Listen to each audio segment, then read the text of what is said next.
Girl, know your worth and add tax. Know your worth and you need to add tax, baby girl. Know your worth and add tax. No.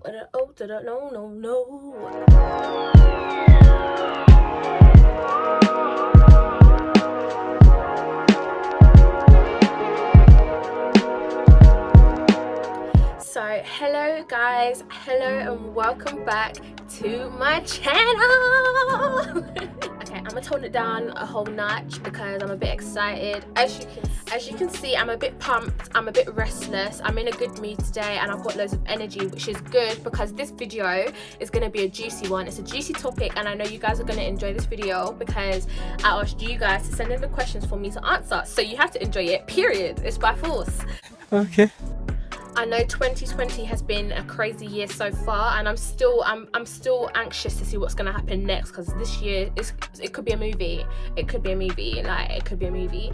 But I do want to say a little thank you to all of those people that have been subscribing, liking, sharing, and just supporting me in general. I do appreciate it, and you guys, I see you and I love you, so I appreciate you guys, honestly. So without further ado, I'm gonna get straight into the video, start answering your questions. I'm gonna add my little 2 pence into the question and the scenario.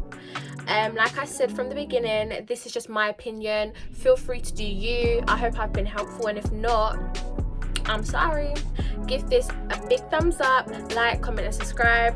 And if you're not, you're a hater. So what are you doing? So the first question that someone asked me was, what do I do if my boyfriend breaks up with me without a good reason? So I'm assuming that you're in a relationship or a situationship or whatever you want to call it, and he's basically called it quits.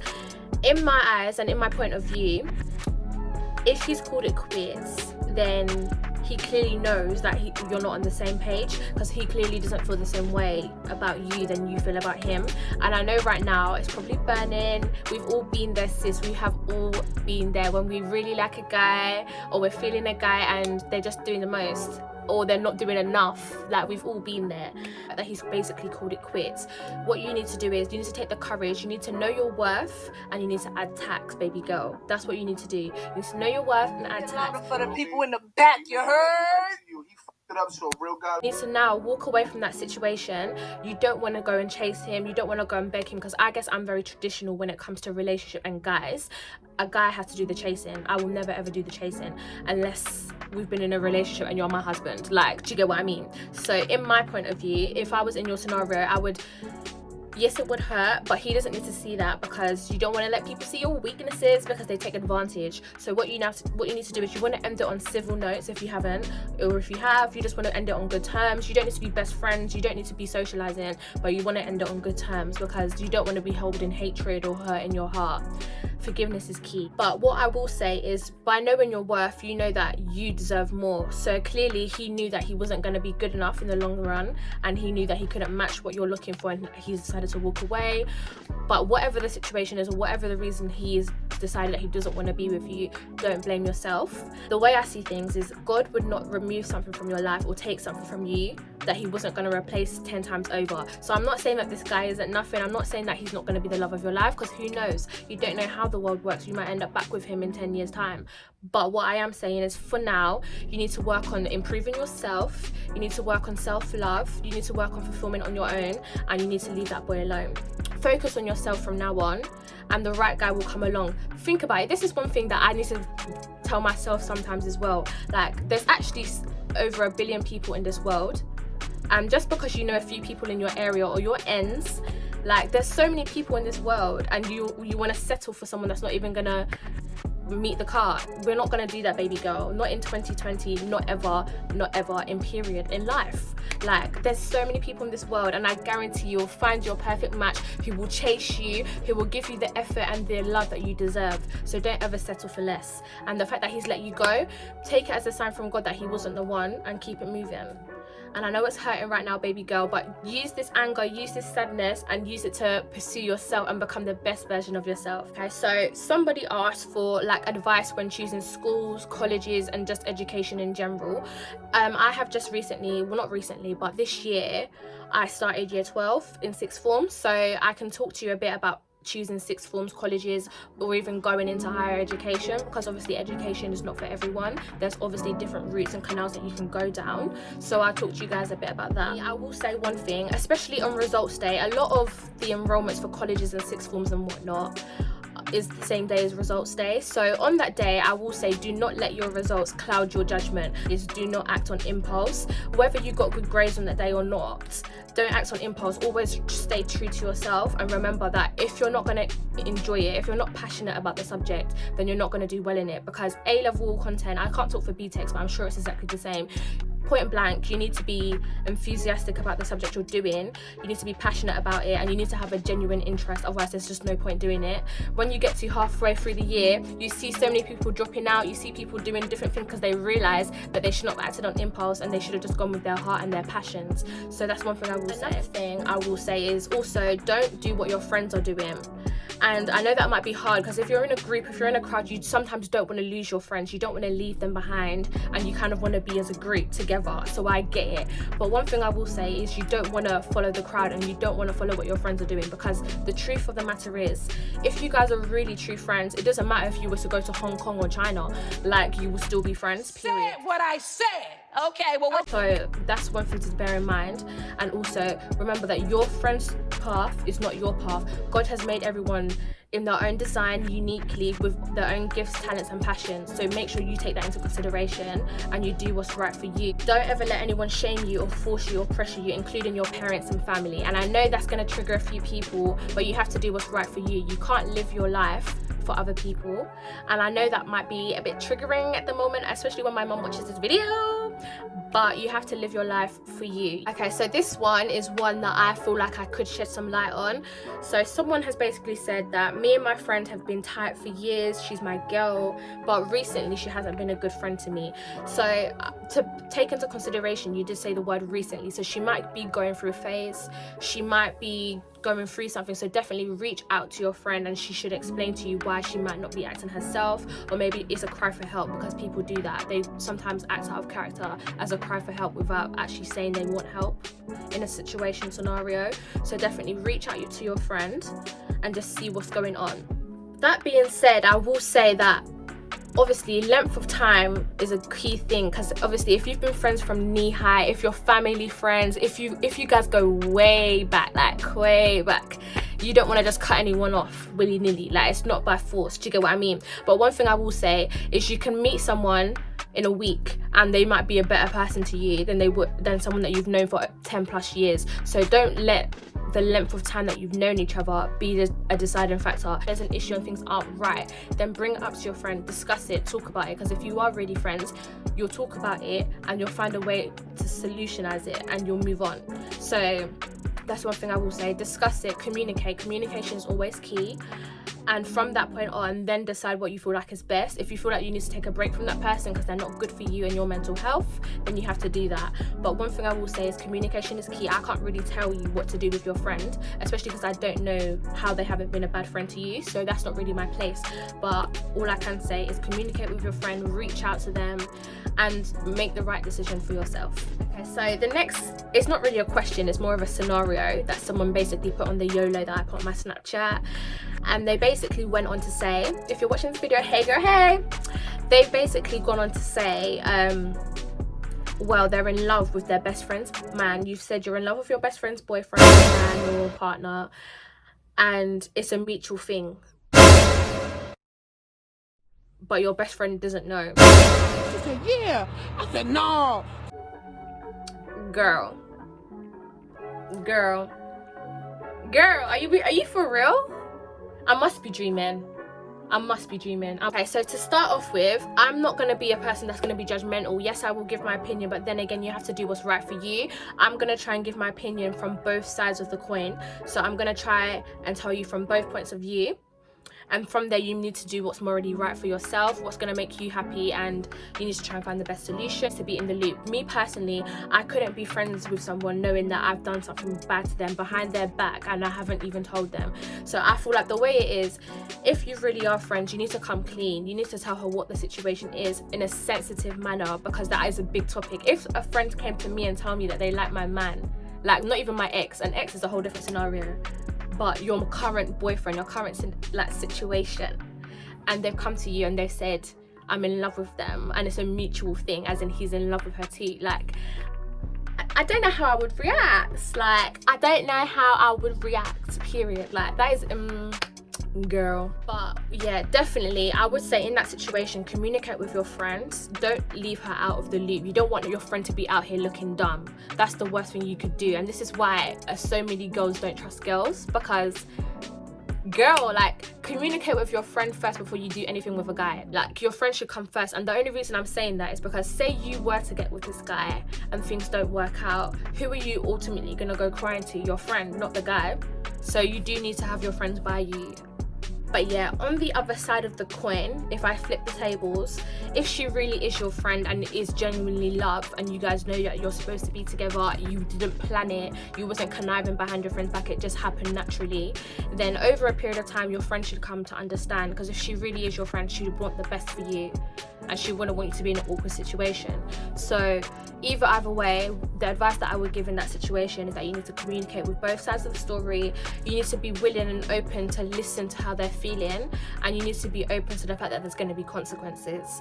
But the way I see it, if it was me, I would forgive over time, but it might take time. Okay, so someone asked me what's my favorite weird food combination, and I'm unfortunately, I don't really have any. Like, I'm a very basic eater. Like, not basic, I have an elite taste buds. It's a mature kind of taste buds, so my food is not for everyone. But that being said, I don't have weird food. Like, do you get what I mean? Like, I don't have weird food. But that being said, I don't know if this is considered weird or not. I don't know if other people do it, but I love peanut butter. I literally have an obsession with plantain chips and peanut butter. So sometimes I'll get rice cakes and put peanut butter in them and eat them as a snack. Or I'll get plantain chips and put peanut butter in them and eat them together. I don't know if that's weird. I don't know if people do it. Please tell me I'm not the only one. Then this one is not really weird either, because I know several people that do this, including people in my friendship group. As in, you get chips from McDonald's and you dip it in your milkshake. Like, that's a classic. I don't know what it is about the sweetness, the saltiness of the chips, and the sweetness of the milkshake, and the creaminess of it all together. I don't know what it is, but it's a concoction in my taste buds, and I'm here for it. I don't know what it is, but it's a vibe. So the next question is something that I feel like really applies for today and the current climate that we're in, especially because we're in quarantine, we're in isolation, so you have a lot of time at home. Someone has basically asked me, how do you become more productive as a person? How do you get more done in the day? And how do you just basically make a timetable?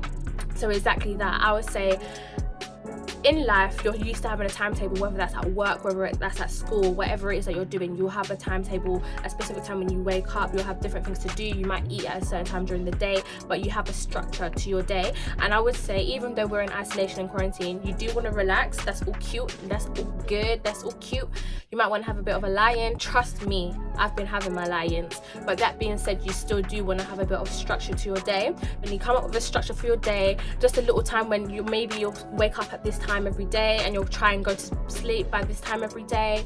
You'll try to eat around this time, or maybe even set yourself some tasks to do. Like, with me, I have online lessons, and I'm sure a lot of people in education still have online lessons. But if that's not you, and you literally have nothing to do, if you're on furlough and you haven't got to work from home, use your gifts to your advantage and use it to benefit yourself and others around you. Like, definitely build on the things, like all of the things that you said before quarantine that you wanted to do, that you didn't have the time to do. This is your time to do it. If you want to set up a business, do the research for it, see who you need to see, quote some prices and set up the business and get it ready to go. If you know that you wanted to learn a new language, learn a new language. If you know that you wanted to learn a new sport or a new trade, learn how to do it. Seriously, this is your time to shine. This is your time to build on those extra things that you were complaining that you don't have time to do. So definitely, the key advice that I would give to becoming more productive is setting a structure to your day, being ambitious and just going for it while you have the time to go for it. And then lastly, just be yourself and don't overwork yourself. Like, I know that this was unexpected, but I feel like everything happens for a reason. And I know personally for me, this quarantine was needed, because the rest that I was missing out on, the sleep that I was missing out on was serious. So take this time to relax. Take this time to do things that you didn't have time to do before. Sit back, relax, enjoy, try something new, use this time, honestly, because that's one thing you can't get back. You can't go back in time, you can't reclaim time, so use this time wisely, period. Oh, that was a quote. I'm hard, you know, I'm hard. So the next one, the next piece of advice that someone asked is something that a lot of us females can relate to, and they basically said, what should I do if my man keeps making excuses to why he can't cuff me? So we've all been in that situation, girls, let's not lie. Even some of you guys, I'm sure the same is for you. You might be in a situation where you've been talking for time, you're talking on levels, you think you want to be exclusive, people know that you're doing a thing, or sometimes people don't know, it's a bit of a secret. But basically, you feel like it's time to make it official. You think it's time that you should make it an item, make it a thing, and you guys aren't on the same page, maybe making excuses because they genuinely want to take it slow. They don't want to rush into anything because they know that when you rush, things don't tend to last. Or is it a thing where they just don't want to claim you? Like, they want you there for the time being, but long term they don't see you in the picture, so they're just keeping you there, they're keeping you at arm's length, but really and truly, you're not the prize at the end of the game. There's another girl or another person who's the prize. Know your worth and add tax. If someone can't value you, if someone's not only what they're saying, because I'm a strong believer in actions speak louder than words. It even says it in the Bible, like actions speak way louder than words, and someone can easily say that they love you, they can say all of these things, but if their actions aren't proving that, you need to really think, and you really need to like look back and consider, is this the right person? Because if someone knows your worth, if someone knows that you're an asset to them, people will go after that. True, communication is key, guys. It is really key. So definitely discuss it with this guy, ask him straight up. So what's the situation? I like you, I thought you feel the same way about me. Bring it up in conversation, and if they carry on making excuses, then you know where their head's at, and you need to keep it moving, period. You need to keep it moving, know your worth, and add tax. Okay, so this is the last question or advice that I'm going to give in this video, guys. I hope you have enjoyed it so far. Like I said, give it a like, a thumbs up, comment down below, subscribe to my channel, and share it around, babies. So someone basically asked, the question was, let me check my phone because I don't remember. The question was, what advice do you give to someone who's going through a teen pregnancy? To be fair, I haven't really gone through that. I haven't ever been pregnant before, and I am a teenager, but I haven't had a teen pregnancy. I don't really know anyone close like that has, so I can't talk from experience, but I can talk from a friendly point of view, from a female point of view, and from, yeah, just from that point of view, from myself and my opinion. One thing I will say is, if it's a fresh thing and you've literally just found out, find someone you can confide in, find someone you can trust, find someone you can talk to about it, because in these scenarios, especially if you're bringing a life into this earth, you don't want to be feeling isolated. So definitely find someone you can discuss it with, and just make sure that you're feeling okay here and you're feeling okay here too. The next thing I will say is, obviously, so it's not always the case where the guy is always involved, but if you do know who the father is, then contact him as well. Let him know. Let him know about the situation. Let him know that you're going to bring his baby into the world, or if you haven't decided if you're going to bring his baby into the world, he still needs to know anyways, because it's his child. Do you get what I mean? So if you do know who the father is and you're in a situation where you can contact him, then do that.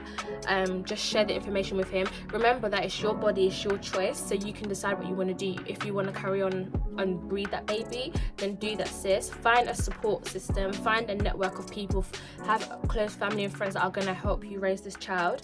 And if not, definitely look into your options of how to get rid of the baby if that's what you feel like you need to do.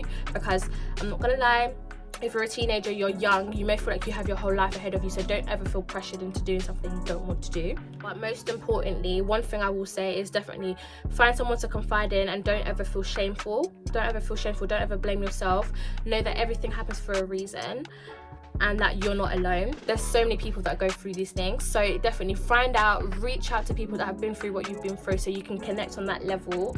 Definitely watch these type of videos, watch other videos on how to deal with those situations. Like I said, I can't speak from experience, but I can talk from a woman and a human point of view, and definitely just reach out to people. Like I said, you don't want to be alone at a time like this, so definitely reach out, feel confident to speak, and let the father know if you can. Let your parents know as well if you're in a situation where they can find out. And like I said, just don't feel alone, and don't condemn yourself, because everything happens for a reason. What's meant to be is what's meant to be, and that might be your path. So guys, that is the end of the video. Yes, I did get loads more questions. Some of them, yes, were very inappropriate, and I'm not going to answer them on this because what's going on in your head, that's not cute. But that being said, I hope you've enjoyed this video. I hope you're tuning in. I hope you enjoyed it with your popcorn. I hope you were living your best life. I want to say thank you to all of the people that sent in questions, who wanted advice, who wanted to know how to react in certain scenarios and situations. I appreciate you guys, and thank you for opening up to me. I do appreciate that, guys. Like I said, I appreciate it, and I hope I've been helpful. If not, I'm sorry. And yeah, thank you for watching, guys. This is Naya here, period. I don't know why I did that outro. I don't know. Who do I think I am? Like, who do you think you are? Who do you think you are? No, for real, it's a wrap. It's a wrap. It's a wrap. It's a wrap. It's a wrap. Bye, guys. Yes, I am blessed. Every day of my life, I am blessed. When I wake up in the morning and I lay my head to rest, every day of my life I am blessed.